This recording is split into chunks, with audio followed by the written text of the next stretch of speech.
Hello and welcome to the next episode of Harney's Expert Review podcast for 2023. My name is Corsoni-Husain and I'm Global Head of Harney's Regulatory and Tax Practice. Expert Review aims to deliver bite-sized opinions and analysis on key global governance, regulation and tax issues of importance to our clients and the wider community. In this episode, which is part two of a two-part episode on digital assets, we'll be taking a tour through current trends and innovations in the virtual assets industry, focusing on the role of decentralization, the position that the US has adopted, the European position under the markets and crypto assets regulations, and all things in between. We'll be taking the tour with our experts who joined us on part one, Brett Hillis, partner at Reed Smith in London, and our own homegrown crypto expert, Marc Piano, based in the Cayman Islands. We pick up again where we left off, looking at the role of decentralization. Back over to you, Marc. Brett, curious as to your thoughts on decentralization generally, actually, and what you're seeing. I've got some thoughts which I'll try to constrain when I verbalize them. Yeah, so it's really interesting you make that point. And I've seen a number of things where people have tried to use decentralization as a way almost to say there isn't the operator, there isn't the person who is performing the regulated activity, and so therefore we're outside of the scope. You kind of hear that argument, and I think sort of when you really sort of delve into some of the sort of regulations in these spaces, that argument typically doesn't really fly, and also is unattractive to a regulator from a sort of policy perspective. I think to some extent, though, how regulation will deal with more decentralized operators, to some extent, is still sort of up for grabs. I mean, the MiCA sort of says it's going to look more into decentralization kind of later on. I think it's a useful tool, but I'm sort of skeptical when people come to me and sort of try to say I'm decentralized and therefore in one bound, I'm outside the scope of regulation. That's not something that really flies or really operates.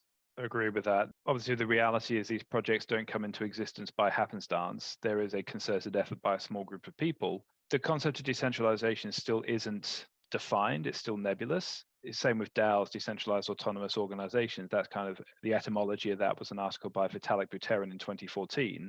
In reality, when we look at a lot of these structures, they're more akin to what he called decentralized organizations in that article rather than decentralized autonomous organizations, because DAOs are meant to be things that live on the internet that instruct humans to do that which it cannot. Whereas these DOs are more a group of people using tech to organize, and they're disparate. In practice, they're general partnerships. Most of the time, if there's a profit incentive, the law will impose a structure in the absence of one yourself. But there is, however, a impetus to decentralization, not just from a regulatory standpoint, and FATF do acknowledge the possibility of substantive decentralization such that you're not able to identify people to impose the obligations on, but it doesn't start off like that. It may get there eventually through an iterative process, and if projects are committed to this, then they will have a defensible and implementable and actionable roadmap in place. And in theory, the token holders who constitute the governance body will hold those founders to account. And there have been recent examples where that has been criticized. It's called decentralization theater. I think there are some projects that are on the way there or will be there, or in some cases are there, and that is genuine and defensible. You can point to that and say it really is decentralized. But what I like to ask is, in an emergency, who can intervene in the protocol and on what basis? Because that is your control argument. I think there may be an emergency break to some extent, but if those powers are carefully scoped and delineated, and there requires some sort of authority to set that up, that may be an element of control, but in very limited circumstances. And I think what a lot of clients need to be careful of is the mantra of decentralization, when in practice, looking under the hood, and the UkiDAO case is a good example of this, there isn't actually that much decentralization, especially when it comes to arguments of non-custodial, for example. Everyone controls their own assets, but when you look at certain arrangements, there is some degree of central control over that. So I think we always have to take it on a case-by-case basis. I'm not in any way dismissing the concept that you can achieve decentralization and that may change the regulatory analysis.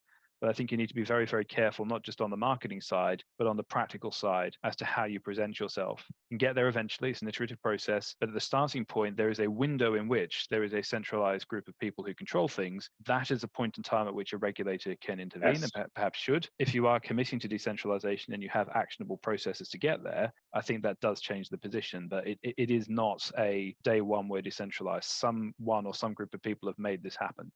Yeah, that's a really interesting perspective on it because, and I suppose there's a policy question here, but once you're within a sort of particular kind of governance structure or regulatory ambit, but you're kind of moving forwards towards kind of a greater level of decentralization.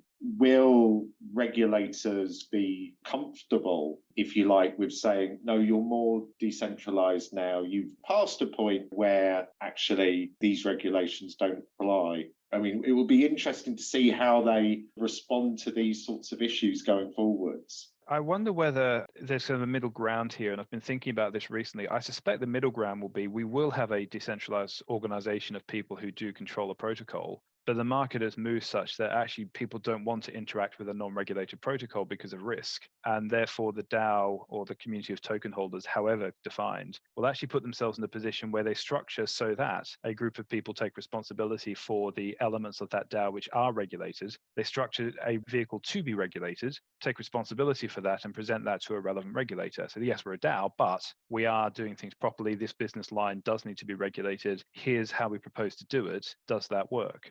It'd be interesting to see how that gets structured or if that goes ahead or gains traction. But I think particularly with real world assets, which we alluded to earlier in the call, you really are dealing with traditional assets that are in regulated space. So this is where blurring the lines between traditional financial systems, I don't like to use the term TradFi because it seems derogatory and there's value in tradition, versus the more nuanced and novel infrastructure. There needs to be a happy medium there. So I think the absolutists on each side, everything must be regulated or everything must not be regulated, are falling away, and we're seeing a much more practical and pragmatic approach to this now.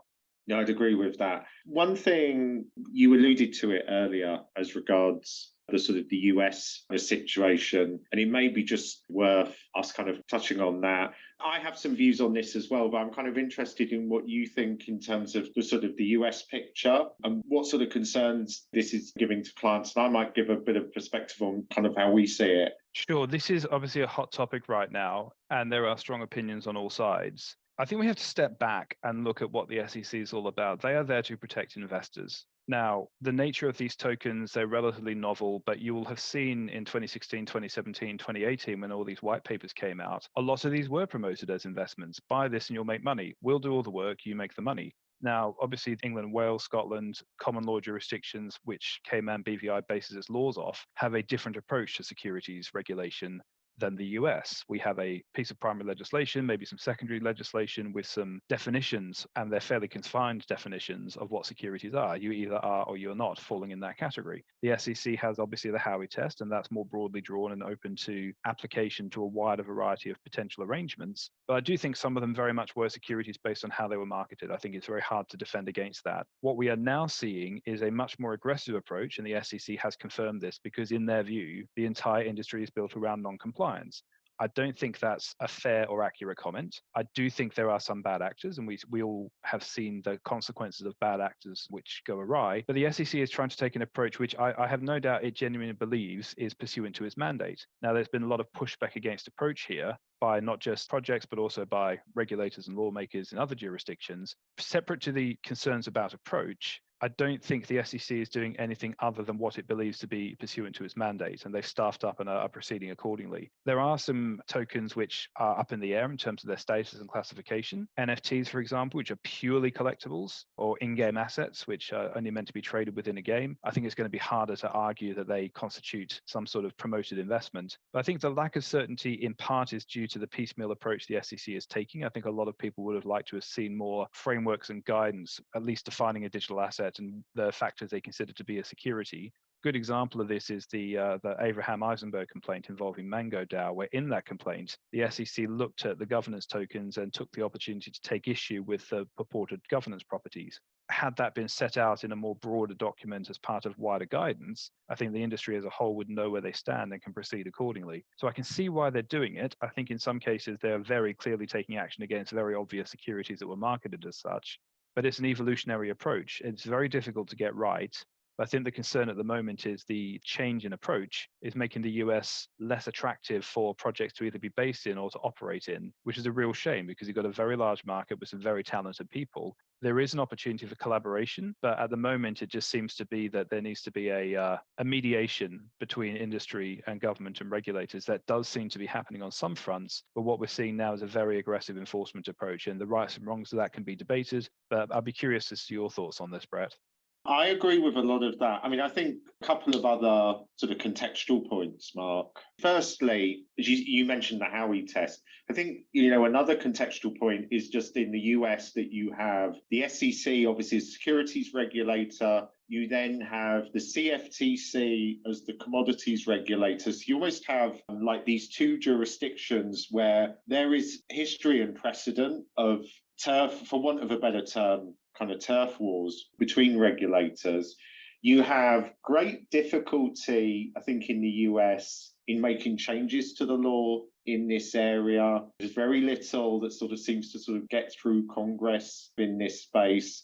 This is maybe a more speculative thought, but I think in the US, the kind of idea of this area as sort of in terms of free markets, libertarian kind of philosophy sort of lying behind it is maybe more influential in the US. So I think there's lots of structural reasons why it's sort of more difficult for the US to, at a legislative level, regulate in this space. Having sort of said that, I completely agree with you about the issue around sort of being able to put out broader guidance, because I think my sense is that sort of in a way, people are less concerned, I think, to an extent around an aggressive enforcement approach. But if there's an aggressive enforcement approach, then there needs to be clear lines so far as possible as to actually how do I comply? How do I act to get on the right side of the line? Where is that line drawn? And I think the other sort of complaint that you see from people really relates to, okay, well, if I need to register with the SEC for a securities offering in this industry, exactly how do I do that? What's the process that I need to follow? So I completely kind of agree with you that I think the SEC is doing this for the best of reasons. I think it's unfortunate that where we end up with is sort of issues which the legislative or kind of policy issues will end up being potentially decided much more in the courts, which are maybe not quite the right sort of forum for it. It's a very fast-moving picture. And I agree, the aggressive enforcement is one thing, but aggressive enforcement without any clear indication other than inference that they went after these guys, so they might come after us, is not particularly helpful for clarity and certainty in the space. I think as lawyers, our job is to protect clients, wrap our arms around them, horizon scan, anticipating this uncertainty in some jurisdictions. There is certainty in other jurisdictions. It's an evolving market, and everyone who enters this space understands that risk, that things change on a very quick basis, and what worked a year ago might not work anymore. But also, and I constantly hammer this home on initial calls to clients, don't copy another structure just because it looks like that might work. You don't know what the risk analysis is or the legal analysis. You don't know whether they've decided to accept certain risks and not accept others. And frankly, it might also not be the right model for you. So I think this is where you have to be very aware of developments in this space and to have been in this space for a while. Not in any way saying it's closed to new entrants, just there is a very steep learning curve to practice in this area. And the more perspective you have, the better you can advise clients, but nobody really knows where this is going to land. Everyone, I think, takes comfort from the fact that the amount of regulatory attention and governmental resource spent on this space shows that this is here to stay. Efforts to ban it don't really work anyway. We've seen that. It's an embracing of the technology, perhaps in a way which is more cautious in some jurisdictions than others, but I think no doubt with a nod to the fact that this is an inseparable part of the economy now, relatively small, potentially could grow. But I also think it's reckless to argue that because this is a new technology, then you are outside of the scope of regulation, particularly around DeFi, which is in any other asset class would be a regulated sector. So I think it needs to be carefully drawn. There's interplay between securities, anti-money laundering laws, data protection, especially if wallet addresses are pseudonymous, they could potentially constitute personal data or personally identifiable data. All sorts of other laws that apply as well, depending on what the project does. So it's a very complex field. We are seeing the US take an approach which has been criticized, and I think in some cases fairly, in some cases unfairly, but each jurisdiction is taking an approach that they feel is right for them. There's no unification here, and frankly, arguably, there shouldn't be. Each jurisdiction needs to do what it thinks is right for its own economic positioning. Quick question for you on MiCA. I'm obviously aware of it and have read it, but I don't practice it because I'm based in a jurisdiction which is outside of the EU. What's the sentiment on it? Is this something which is like the be-all and end-all regulatory framework for this space, or is this kind of the first of many pieces of legislation that could be coming through? So I'll give it a sort of brief answer. My view on this is that it's the first of many. So I think the key point is it was the first jurisdiction which kind of came up with something which broadly you could say was well thought through, predictable. So I think the reason it's maybe got such a good press is because of the contrast with the situation in the US. I think it's a good regime. I don't think, I'm not sort of looking at it as the be all and end all of this. I think it's a good regime. It's sensible. We're seeing that, a lot of firms are kind of looking at it and thinking it's broadly sensible. And so looking at registering within the EU, that's not unique. There are obviously other sensible regimes elsewhere. We're seeing kind of Hong Kong do some things, for example. But I think its good rep largely sort of just comes from that contrast, to be honest. Yeah, and it had to be implemented in some form. They've done it on a kind of supranational approach, as the EU does with this sort of legislation. And you're right, by contrast, the approach in the US, it offers more certainty, which again will help clients and projects understand where they stand.